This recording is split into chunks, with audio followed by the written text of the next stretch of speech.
Por gentileza, abram as Bíblias em João, capítulo 5. Evangelho segundo escreveu João, capítulo 5. Nós vamos ler do versículo 1 até o versículo 9. É um texto tremendo que nós vamos aprender algumas coisas aqui essa noite. Coisas que acontecem quando Jesus se apresenta.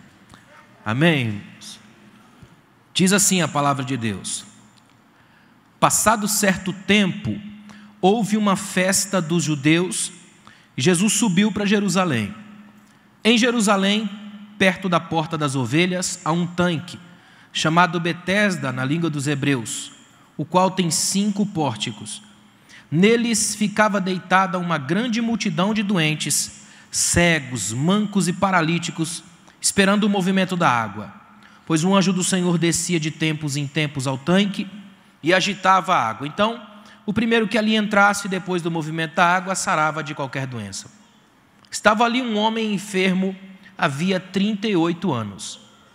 Vendo-o deitado e sabendo que vivia assim havia muito tempo, Jesus lhe perguntou: queres ser curado? O enfermo lhe respondeu: Senhor, não há ninguém que me ponha no tanque quando a água é agitada. Por isso, enquanto eu vou, outro desce antes de mim. E Jesus lhe disse: levanta-te, pega a tua cama e anda. Imediatamente o homem ficou curado e, pegando a cama, começou a andar. E aquele dia era sábado. Amém. Pode sentar.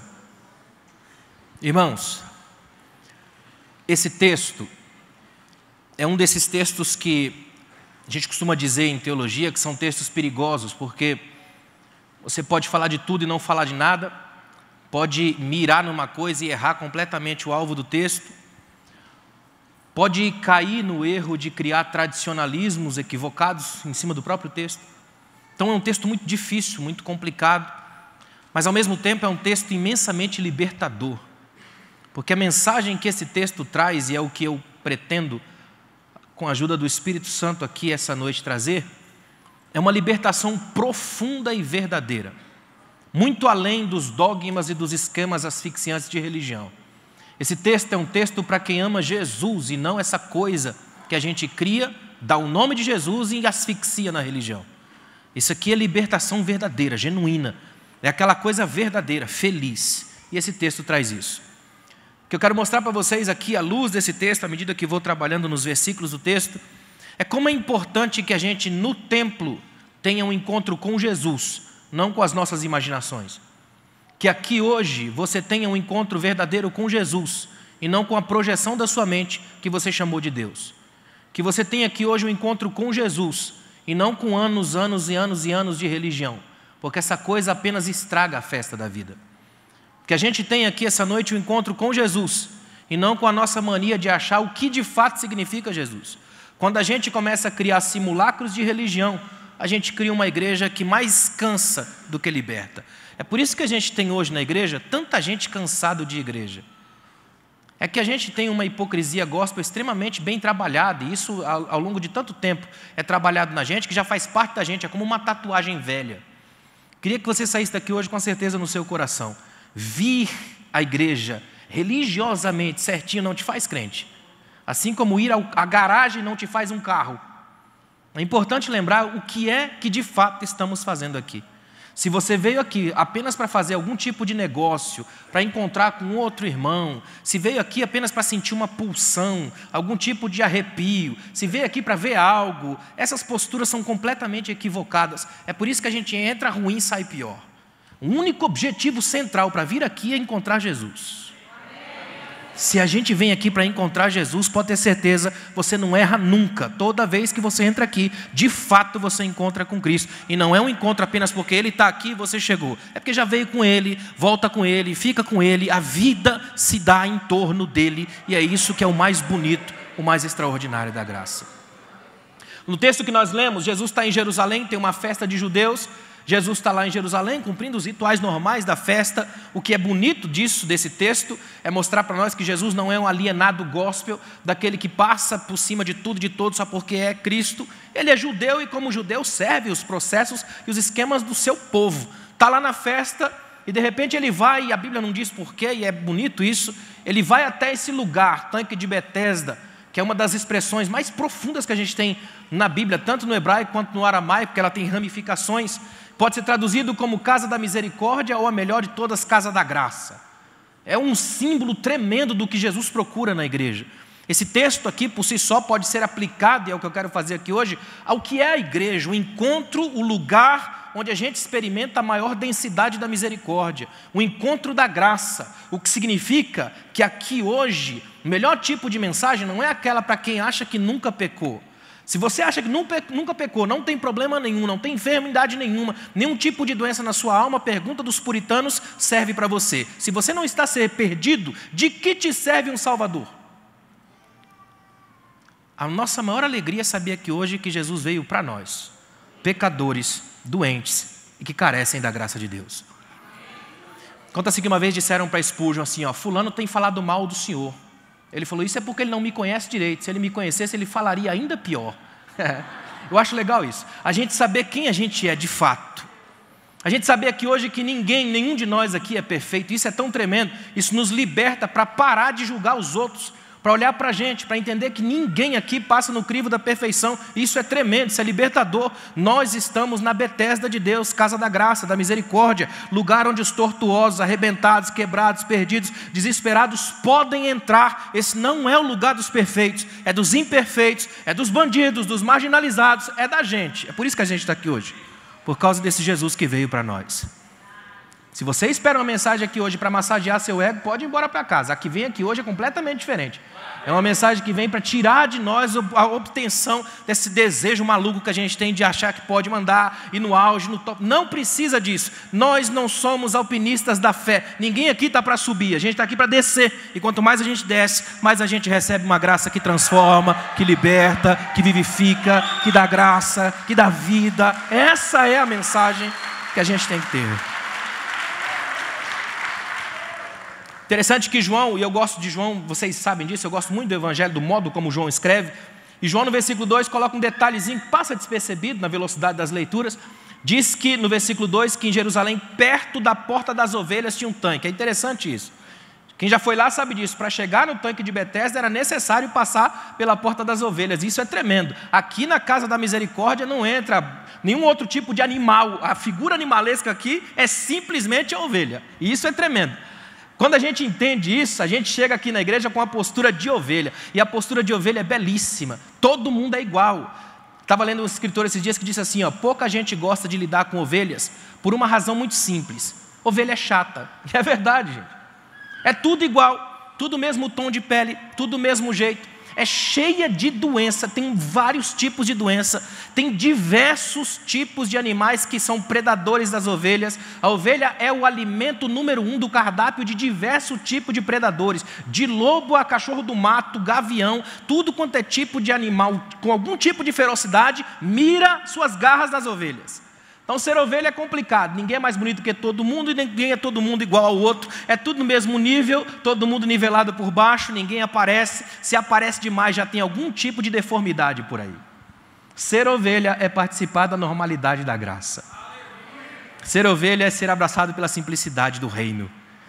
Ou seja, se entra na Betesda através da porta das ovelhas. Isso é interessante porque a gente vive numa geração que tem trabalhado de algum modo, tentado pelo menos trabalhar de algum modo, algum tipo de diferenciação absurda, tem que aparecer o mais rápido possível. Um pastor chegou a falar para mim numa igreja, se você quer que as pessoas saibam o seu nome, se você quer bombar e ir para cima, você tem que estar nos lugares onde tem bastante gente. Aí ele disse para mim, quem não é visto não é lembrado. Essas frases clichês que a gente adora usar como se fosse sabedoria, e nada mais é do que frase de para-choque de caminhão. É uma autoajuda empobrecida, quando o que a gente precisa é de ajuda do alto.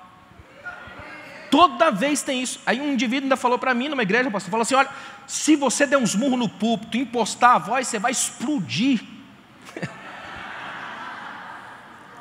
Difícil porque minha voz é sempre essa mesmo. Eu falei para ele, olha, difícil porque, na verdade, pastor, com todo respeito, eu não quero explodir. O que explode geralmente morre, eu só quero viver.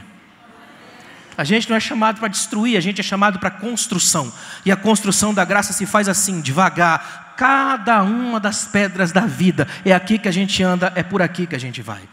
Deus não te chamou para ser bem sucedido, te chamou para ser fiel. Você tem sido fiel? Dá uma olhada no texto, no versículo 2, diz assim que perto da porta das ovelhas tem um tanque chamado Betesda. Aí ele vai dizer uma coisa interessante no versículo 3, que neles ficava deitada uma grande multidão de doentes. Essa aqui é a configuração da Betesda. É o que cabe nesse tanque, é o que se chega nesse poço. É o tipo de multidão que ninguém quer ter por perto. É o tipo de multidão que a gente se afasta. Porque está aqui uma multidão complicada. Ou alguém aqui gosta de dar um passeio pela Cracolândia. Essa aqui é quase a Cracolândia da Bíblia. O problema é que aqui é doença e não apenas droga. Olha o que diz o texto no versículo 3. Neles ficava deitada uma grande multidão de doentes, cegos, mancos e paralíticos. É interessante isso. O texto começa a pontuar os tipos de enfermidade, as doenças que haviam. E todas elas aqui físicas. E é bonito o jeito que João está colocando. Porque João faz questão de, olhando para lá, definir as doenças do corpo. Jesus é quem vai detectar as doenças da alma. Porque só quando Jesus se apresenta é que as doenças que a gente não vê se manifestam. Muita gente entra na Betesda da igreja de hoje, da atualidade, à procura da cura das doenças do corpo. Há muita gente que faz fila nas grandes igrejas, nos grandes congressos, à procura das doenças, da cura das doenças do câncer, desse tipo de doenças que atingem o nosso corpo. Quando, na verdade, muitas das vezes, as piores doenças são aquelas para as quais a gente não faz campanha. Como a fofoca, por exemplo. Como a inveja, como o ódio. Essas doenças são monstruosas e elas deformam por dentro. E porque elas estão por dentro, caráter de subjetividade, a gente não enxerga. E porque não enxerga, tem a tendência de achar que não existe. Ainda bem que quando Jesus se manifesta, não tem nada que fica oculto. Ele é sol da justiça e quando ele brilha não tem canto que fica escuro. Tudo fica claro, ele consegue enxergar tudo. E o melhor de tudo, ele não enxerga para nos expor, enxerga para nos curar. E quando nos cura, nos devolve a originalidade da graça. Esse é o lugar. Uma grande multidão de doentes, cegos, mancos e paralíticos. E tem um detalhe nesse texto que é extraordinário. Essa próxima frase final do verso 3 para o verso 4, é uma frase de interpolação histórica, não tem nos melhores originais, ela é colocada nos nossos, por isso que algumas das nossas Bíblias até colocam entre colchetes, porque não se sabe, não se tem noção se isso é de verdade, se é um fato, não há como comprovar. Até porque a Bíblia não é um tratado de histórias científicas. Não importa a Bíblia comprovar cientificamente se algo é ou não. Ela não está para o como, mas o porquê. A ideia da Bíblia é mostrar qual é o sentido por trás disso. A profundidade é tirar de nós perguntas inúteis e levar para as perguntas que de fato fazem diferença. E a pergunta do texto é, não é se é verdade ou não é verdade que um anjo vinha e mexia nas águas. A pergunta é, por que as pessoas querem anjos nas águas? Até hoje, a gente vem para a igreja com essa postura. O que eu vou dizer aqui hoje é uma denúncia. Eu briguei o dia inteiro com Deus para não pregar isso aqui. Porque é uma denúncia isso aqui. Ainda temos o mesmo espírito desse texto. Ainda enchemos as Betesdas da atualidade à procura de anjos que movam águas. Não estamos aqui por causa de Jesus, mas por causa de movimentos. Por causa de esquemas, de milagromaníacos, de mágicos da fé, de gente que promete o que não pode fazer, que põe na boca de Deus perguntas e respostas que Ele não dá. Quanta gente entra na igreja à procura de mágica, de arrepios na alma, de cócegas da vida, é procurando alguma coisa para ver se alguma coisa acontece. A postura idólatra do crente é monstruosa. Ele só acredita que Jesus está aqui se o paralítico andar, se o morto ressuscitar. Você já estava morto, você só está vivo hoje pela graça. Portanto, Jesus está aqui, ainda está aqui.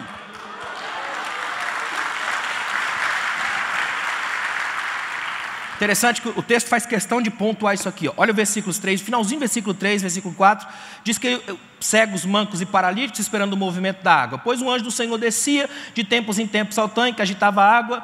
Então o primeiro que ali entrasse depois do movimento da água sarava de qualquer doença. Eu gosto de olhar para esse texto aqui, porque para mim, e isso é tão tremendo da Bíblia, esse texto pontua para mim o perigo de uma religião de malandros. Porque aqui nesse texto não tem nada a ver com graça, tem a ver com mérito. Quem consegue vai primeiro.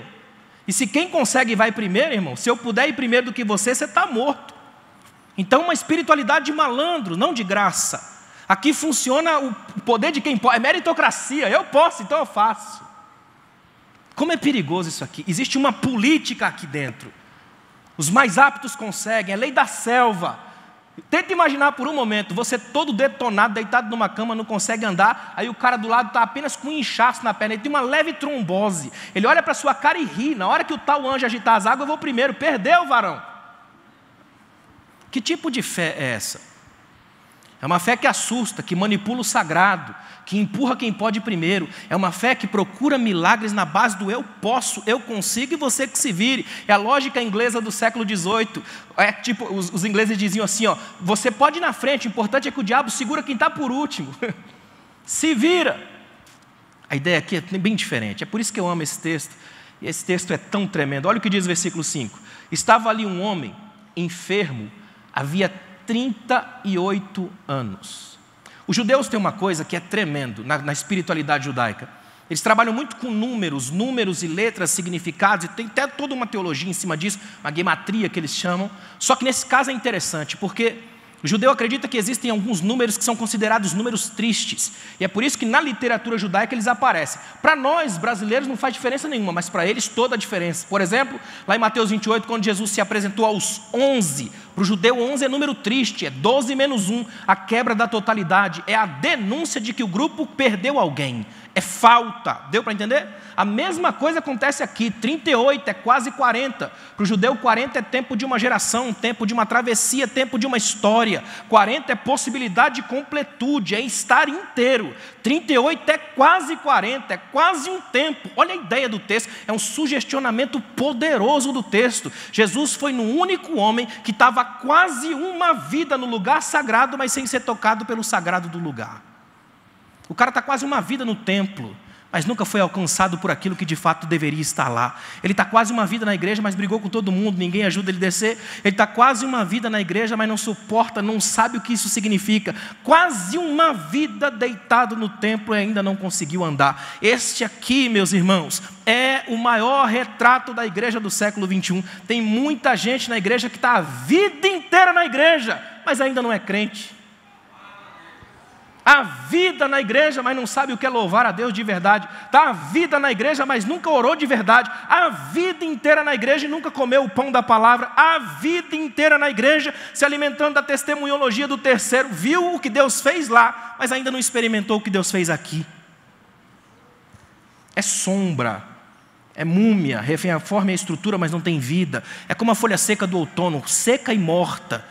Parece, mas não é. Faz parte de uma instituição, não do corpo. Até vem ao culto, mas não, de fato não presta ao culto. Ele está no movimento, no esquema, sente a vibe, espera alguém mexer com as águas. Ainda não mexeu nas águas aqui de dentro. Jesus diz assim em João capítulo 7, quem crê em mim, como dizem as Escrituras, do seu interior fluirão rios de águas vivas. Essas são as águas que os anjos movem. Não são águas para te jogar lá dentro. São águas daqui, ó, para te fazer fluir, para te fazer crescer, para te fazer andar, para te fazer sair do lugar da morte. Esse texto para mim, nesse ponto, ele é assustador. Me lembrar que às vezes eu posso passar a vida inteira na igreja sem ser tocado pelo sagrado. Isso não te assusta? Saber que você pode passar a vida inteira na igreja com raiva de todo mundo. Saber que a gente pode passar a vida inteira na igreja sem ser tocado pelo sagrado do lugar. Saber que eu posso estar na igreja, mas não estar em Cristo. Saber que eu estou na porta, no lugar cujo nome é Casa da Misericórdia, mas nem eu sei que isso existe. Dá uma olhada no versículo 6. Vendo-o deitado, sabendo que assim vivia há muito tempo, Jesus perguntou, quer ser curado? Irmãos, olha para mim aqui, ó. Para mim, essa frase de Jesus é um dos maiores milagres que ele opera na Bíblia. Porque a primeira coisa que ele faz é quebrar a solidão. Toda vez que Jesus se apresenta, ele quebra a solidão. Ele é o Deus do encontro, é o Deus da conversa, é o Deus do diálogo. Jesus está dizendo uma coisa aqui que é maravilhosa. Olha o que ele está dizendo para mim e para você. Não é a religião do milagre, não são as águas, não são anjos descendo. Nada disso faz grande diferença na sua vida. Mas Deus é capaz de te salvar na conversa, na troca de ideia, olhando nos seus olhos, quebrando a solidão, na aproximação de um encontro, naquele Deus que vai até você, que ninguém tinha te visto num lugar como esse. Ele é o Deus que enxerga um no meio de uma multidão. Ele é o Deus que fala com um que ninguém fala. Ele é o Deus que vai na direção daquele que está no meio do povo, mas ninguém enxerga. Ainda bem que Jesus é o mesmo ontem, hoje e eternamente. Então ele ainda tem essa mesma dimensão aqui, essa mesma inclinação. Ele ainda vai na direção do aflito, do perdido, do miserável que era eu. Está dando para entender? Jesus chega no rapaz e já propõe logo uma conversa. Algumas pessoas tentam até brincar com esse texto, que quer ser curado, como se fosse óbvio, só que não tem nenhuma obviedade aqui. Aliás, a coisa é muito mais profunda, e só os tolos, como diziam os escritores antigos, só os tolos entram depressa onde os anjos temem pisar. Aqui tem um mistério muito profundo. Quando Jesus pergunta, quer ser curado, ele não está apenas pedindo uma lógica. Se fosse uma lógica, não perguntava, simplesmente curava. O que Jesus quer detectar é que tipo de dor existe naquela que não se vê, porque o que se vê está na cara. O texto diz, e vendo ele, que há muito tempo sofria, está na cara que ele sofre há muito tempo. Como é que Jesus viu isso? O homem está ali há 38 anos, provavelmente cheira mal, a situação é crítica, não tem ninguém que ajude ele, se arrebenta, extremamente magro, só de olhar você já detecta a miséria, só que o que Jesus pergunta é mais íntimo. Jesus está perguntando assim, olhando por fora eu sei que você precisa, agora mostra para mim, porque me interessa a sua necessidade de dentro. E é isso que muda histórias. Jesus é o único que olha para você e pergunta aquilo que você sonha que todo mundo pergunte, mas ninguém vê. Jesus é aquele que sabe que por trás da pose de madame tem uma menina desesperada precisando de pai. Jesus sabe que por trás da cara de playboy tem um menino em posição fetal, quase morrendo. Jesus sabe quem é você por trás da máscara. Olhando para você ninguém diz, mas Jesus sabe. E por isso que Ele está aqui hoje para perguntar, você quer ser curado? Quer de verdade sair daqui outra pessoa? Quer sair daqui mudado, transformado? Quer sair daqui de verdade, com a cabeça erguida, sendo gente? A pergunta de Jesus é por aquilo que ninguém vê. Jesus investiga o que está além dos olhos. E nós somos uma sociedade toda educada pelo que a gente vê. Uma sociedade das aparências, criada e educada para responder a estímulos de 30 segundos de comerciais de propaganda. A gente vive numa geração que a todo momento se guia e se molda por esse tipo de coisa. Como se a nossa vida fosse todo um imperativo da falta. E Deus nos traz aqui essa noite para lembrar a gente que Ele está olhando coisas que a gente nunca disse para ninguém. Queria deixar isso muito claro para você aqui essa noite. Jesus veio aqui hoje para olhar só para você.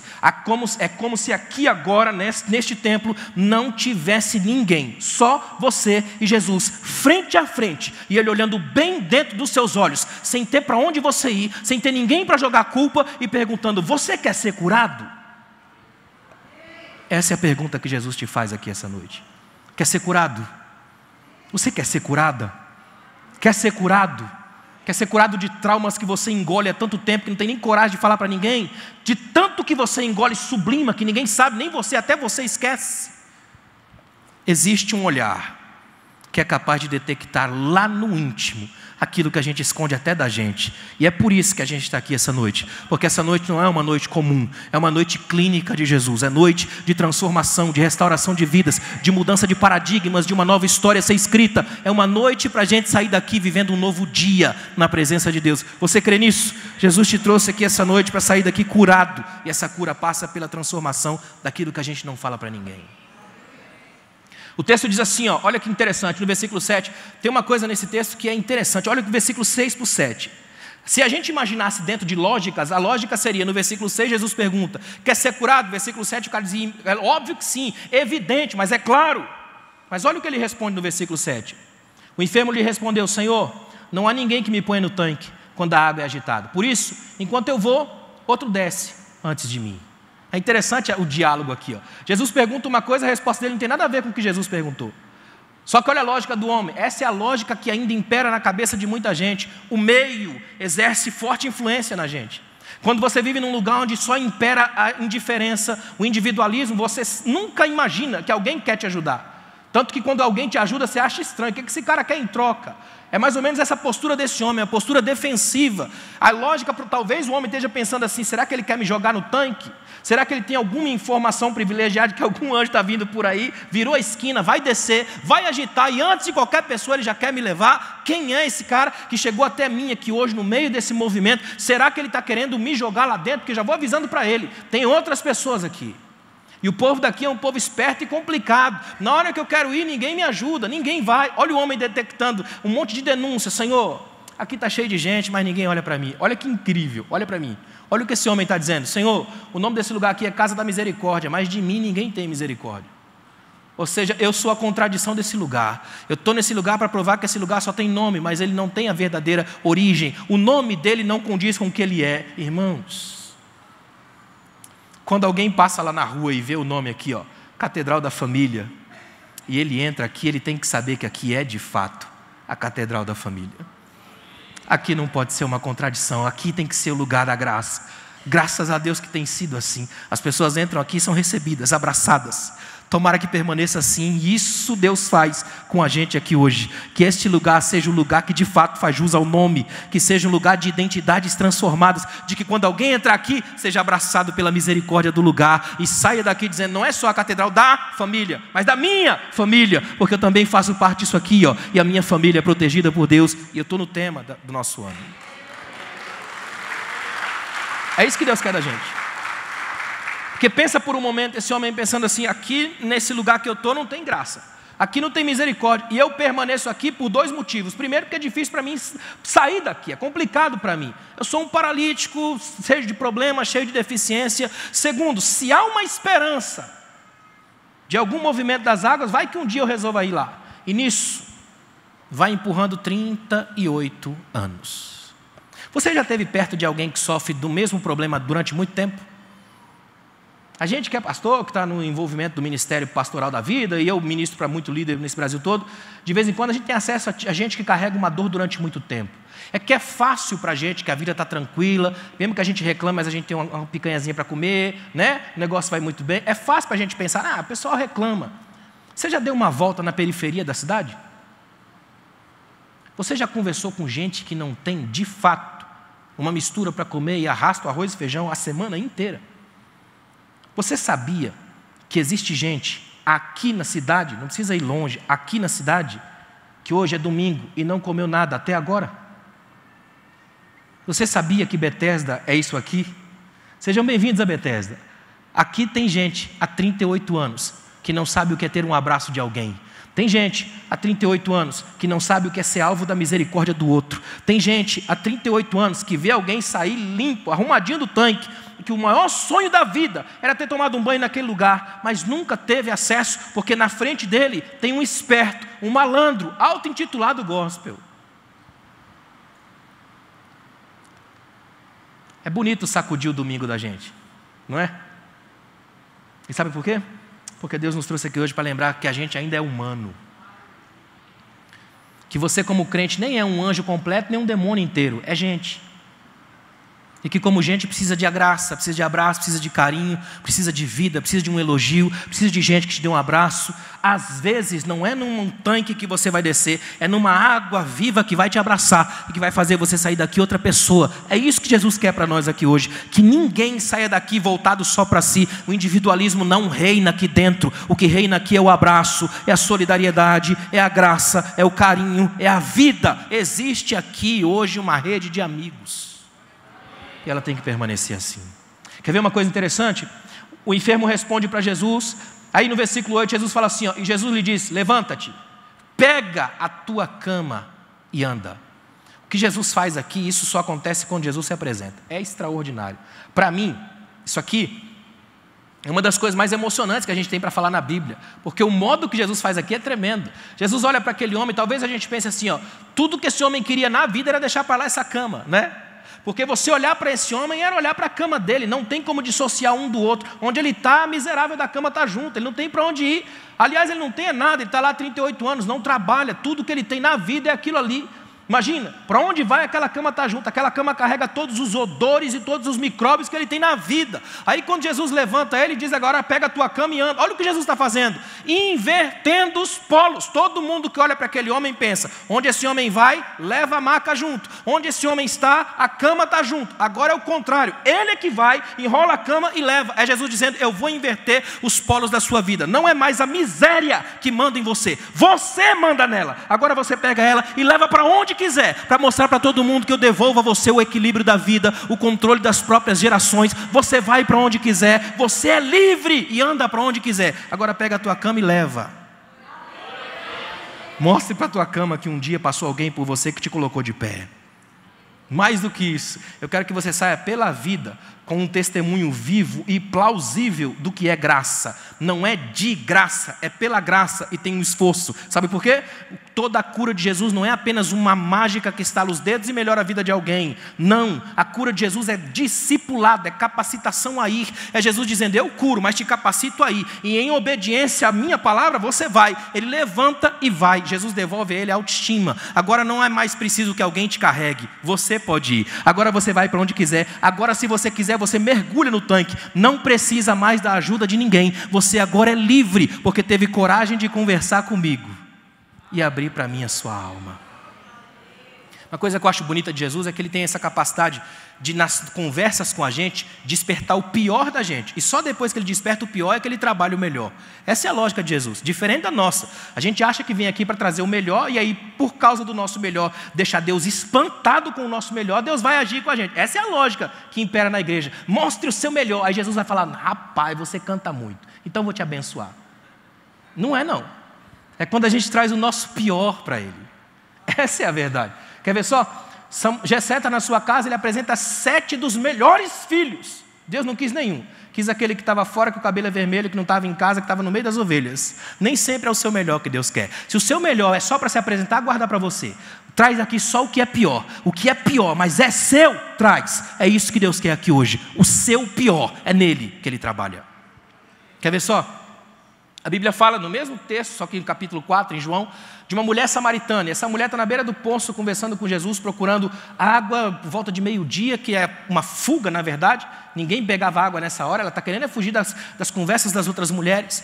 E ela chega até Jesus e começa a conversar com Jesus, e é uma mulher extremamente inteligente. Vou até corrigir um erro histórico que muita gente sem conhecimento bíblico faz hoje. Muitos pregadores, inclusive, costumam acabar com essa mulher na misoginia gospel dos púlpitos e diz a todo momento, essa mulher era uma prostituta, porque ela teve 5 casamentos. Não era.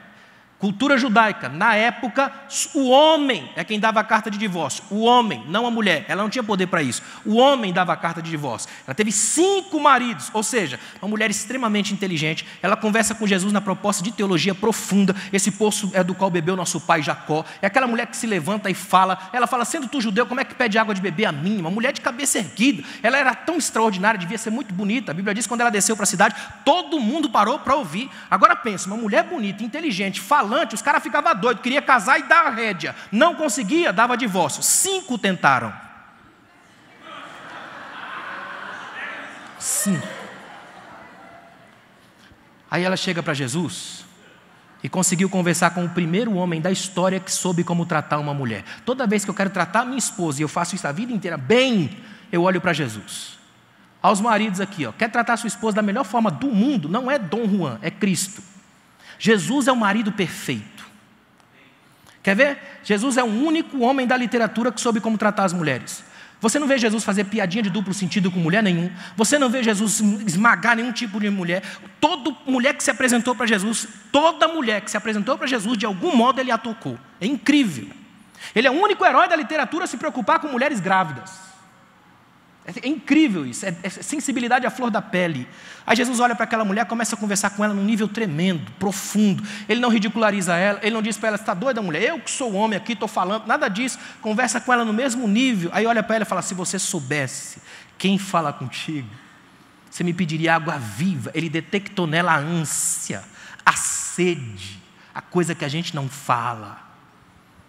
Se você soubesse quem te pede, você pediria água viva. Aí ela olha para ele e faz aquela coisa típica de mulher, já olha tudo, como é que faz esse negócio para pegar essa água, tem que ter balde. Nem balde ele tem, você não tem nem balde.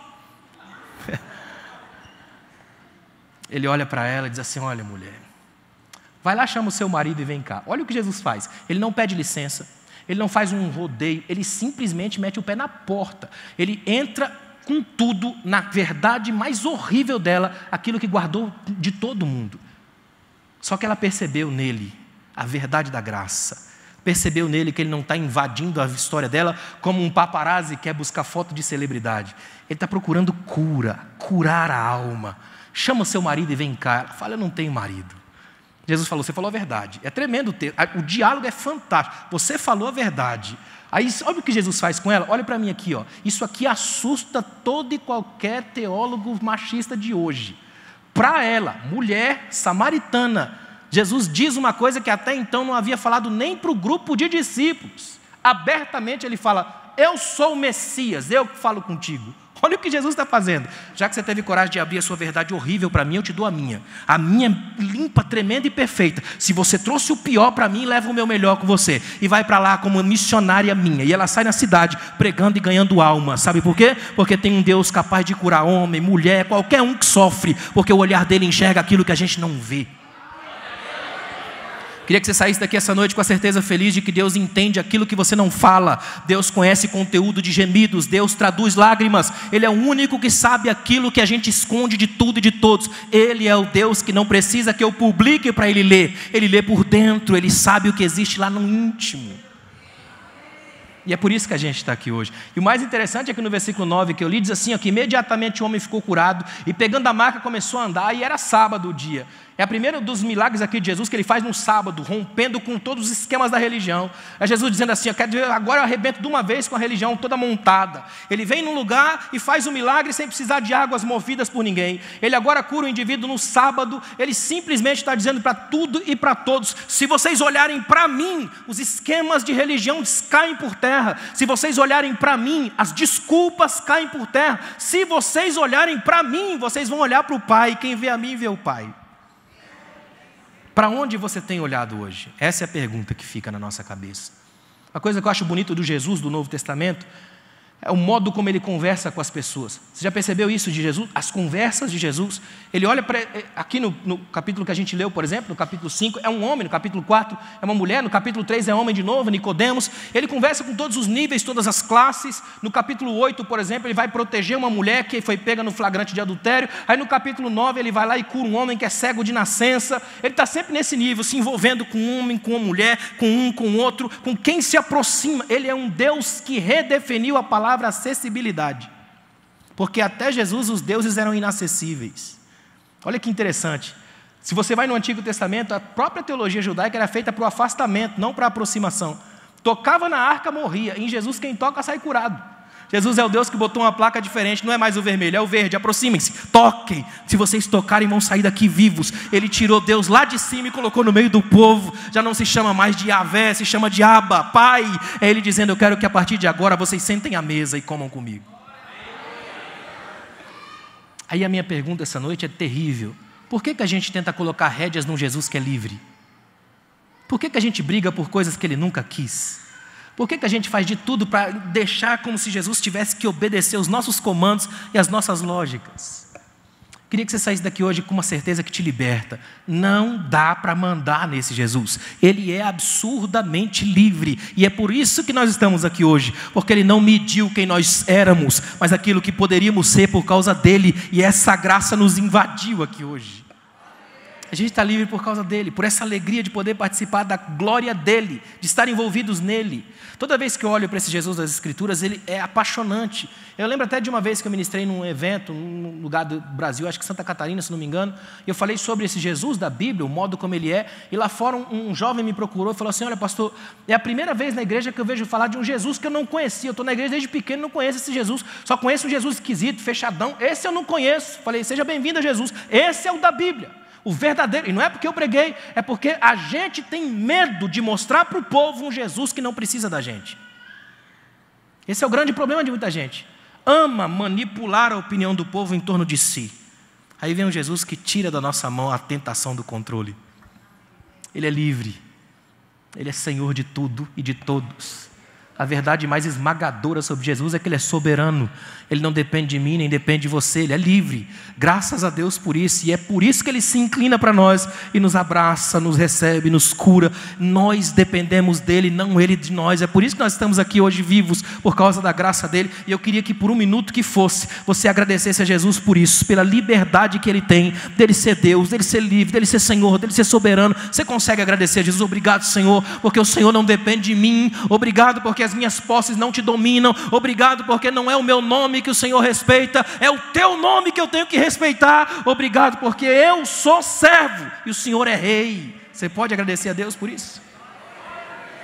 Você pode agradecer a Deus pelos milagres que você não pediu e mesmo assim Ele fez?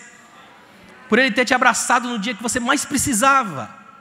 por Ele estar envolvido com a gente nesse nível aqui, ó, de comunhão, de ajuntamento. O bonito da igreja é que a gente faz uma espécie de trainee do céu, todo dia, todo mundo junto, unido, cantando, celebrando, com os nossos problemas, as nossas crises. Nos Estados Unidos, eu estava lendo um texto onde o escritor diz que nos Estados Unidos tem uma frase de um hino que eles cantam dizendo assim, que a igreja é como uma espécie de nave, velha, rangendo, toda estranha. Quem olha de baixo pensa, vai cair, só que ela chega, sempre chegou, com ou sem você, porque o que sustenta ela é uma mão que você não enxerga, mas que ninguém é capaz de tirar. É isso que sustenta a gente aqui hoje.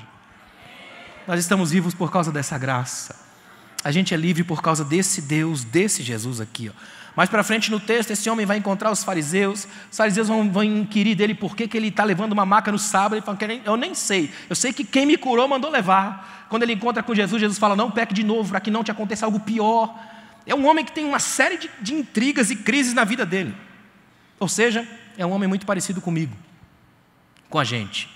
Queria deixar uma coisa muito clara para você aqui hoje. Se você acha que na igreja todo mundo que senta aí, que canta, tem certeza sobre tudo, está redondamente enganado. Aqui é o lugar das dúvidas, das crises, dos problemas, de fato, é sempre assim. A gente vai brigar com Deus a vida inteira. A gente é humano, lidando com o eterno, com o extraordinário. A gente é pequeno, lidando com a grandeza desse nível. É natural, crise, problema, angústia. Se você nunca passou por uma crise de fé, se prepare porque você vai passar. Eu estava dando aula de teologia uns tempos atrás na escola, um aluno perguntou para mim, como é que faz, pastor, para ter essas certezas sobre Deus que o senhor tem? Eu falei, eu tinha tudo para ser ateu. Ainda bem que Deus nunca desistiu de mim. A gente briga com Deus a lá Jacó todo dia.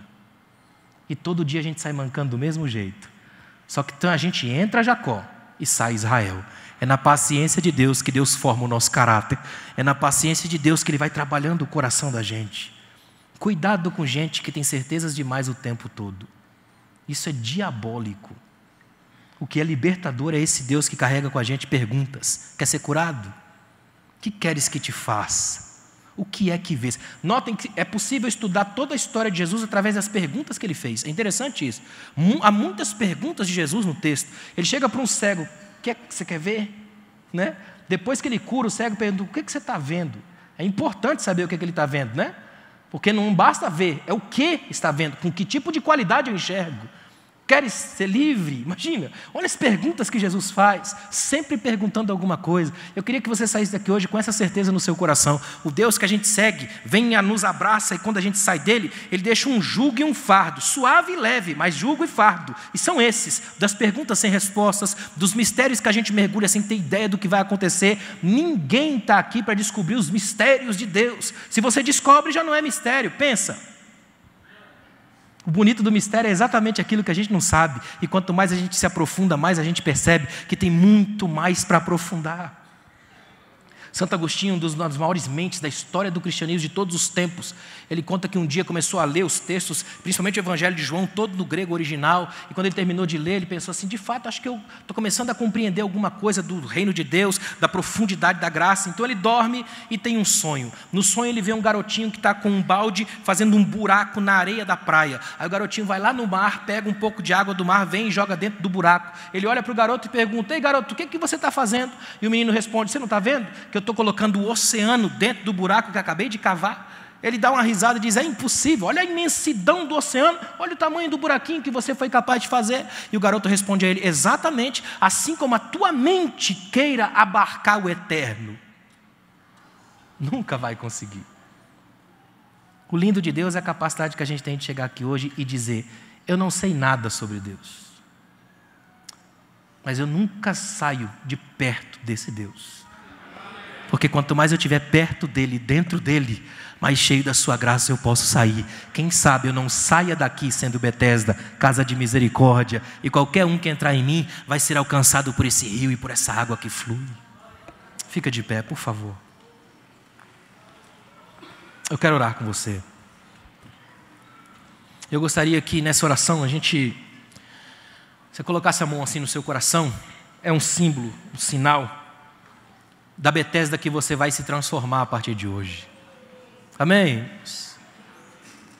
Queria que você saísse daqui com um desafio no seu coração. Eu não vou ser um daqueles que passa por cima da dor do outro, simplesmente porque eu quero chegar logo primeiro no posto e descer o mais rápido possível. Não.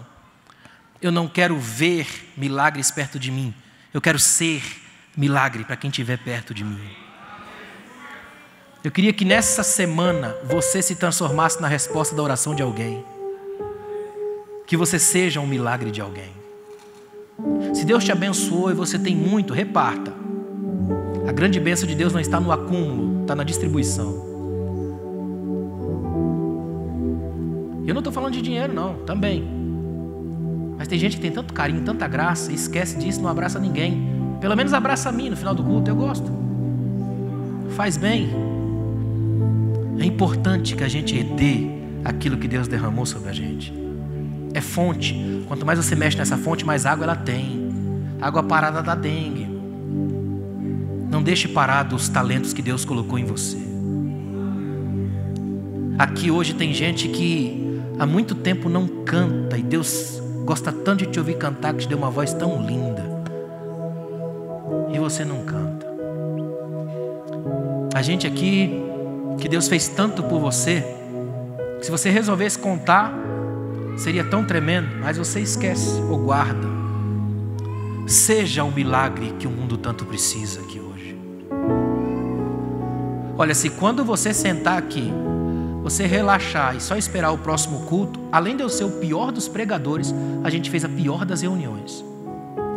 Agora, se você conseguir voltar para casa mexendo alguma coisa nesse coração aí talvez entrou pela porta das ovelhas, chegou na casa da misericórdia, e as águas aí sim vão começar a se mover na sua vida, no seu coração. Obrigado, Deus. Obrigado, Senhor. Obrigado porque o Senhor é o único que move as águas que de fato precisam ser movidas.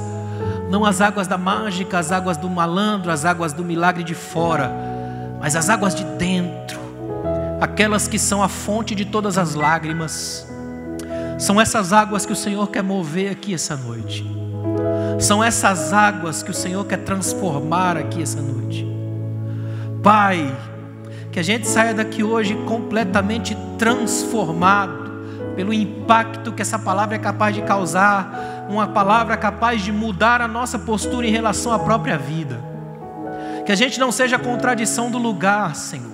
Que no nosso coração não tenha uma placa indicando Casa da Misericórdia, mas o coração seja oco, seco, vazio, empedrado.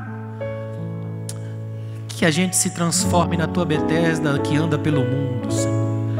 Que todo aquele que sofre, que chora, que angustiado precisa de cura, encontre na gente um abraço capaz de sarar. Sara vidas e nos torne aqui hoje agentes de cura. Porque se essa multidão que se encontra aqui neste domingo à noite sair daqui tocado como agente de cura, esse mundo vai experimentar, Senhor, uma glória inaudita, Senhor. Enche a nossa vida aqui hoje de um novo começo. Que a gente saia daqui transformado, tocado. Que a gente saia daqui com vontade de viver a Tua graça. Porque precisamos, Pai, que hoje aqui o Teu Espírito trabalhe em nós de tal modo que a gente possa sair daqui com vontade de mostrar ao mundo toda essa água viva que se move dentro da gente. Cura homens e mulheres aqui hoje, Senhor. Assim como o Senhor curou esse homem do poço, essa mulher que também estava no poço. O Senhor é o Deus que nos cura antes que a gente vá para o fundo do poço. Que a Tua graça nos levante aqui hoje, que nos faça sair daqui completamente curados, restaurados pela Tua glória. Amém. Queria que você fosse daqui essa semana com uma palavra. Eu li essa tarde, isso mexeu demais comigo. Um dos maiores escritores que nós tivemos na história da igreja, chamado William Cowper. Cowper foi um sofredor terrível, sofria dores angustiantes, tentou suicídio muitas vezes. E mesmo assim foi um dos maiores autores de hinos da história da igreja. Alguns dos mais lindos hinos foram feitos por ele. No final de sua vida, alguém fez a seguinte pergunta para ele: como pode um homem que sofre tanto, com tantas dores, produzir hinos tão belos? Aí ele disse: eu não sei, eu sei que às vezes tenho a sensação de que Deus pega santos sofredores e borrifa sobre a terra para evitar que ela cheire mal. Boa semana. Deus te abençoe. Obrigado, pastor.